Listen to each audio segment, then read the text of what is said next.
आज का सवाल है, नमाज कितने वक्तों की फर्ज है? सवाल क्या है? नमाज कितने वक्तों की फर्ज है। जवाब, दिन रात में 5 वक्त की नमाजें फर्ज हैं। दिन रात में 5 वक्त की नमाजें क्या हैं? फर्ज हैं। इनके अलावा एक नमाज वित्र है। इनके अलावा एक नमाज वित्र है। नमाज वित्र कब पढ़ते हैं? अब बताइए, किस टाइम पढ़ते हैं? ईशा,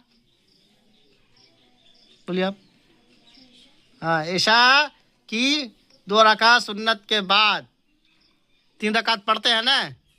वित्र की नमाज कितनी है? 3 रकात है। वित्र की नमाज कितनी है? उसी में दुआ कुनूत भी पढ़ी जाती, याद रखिए।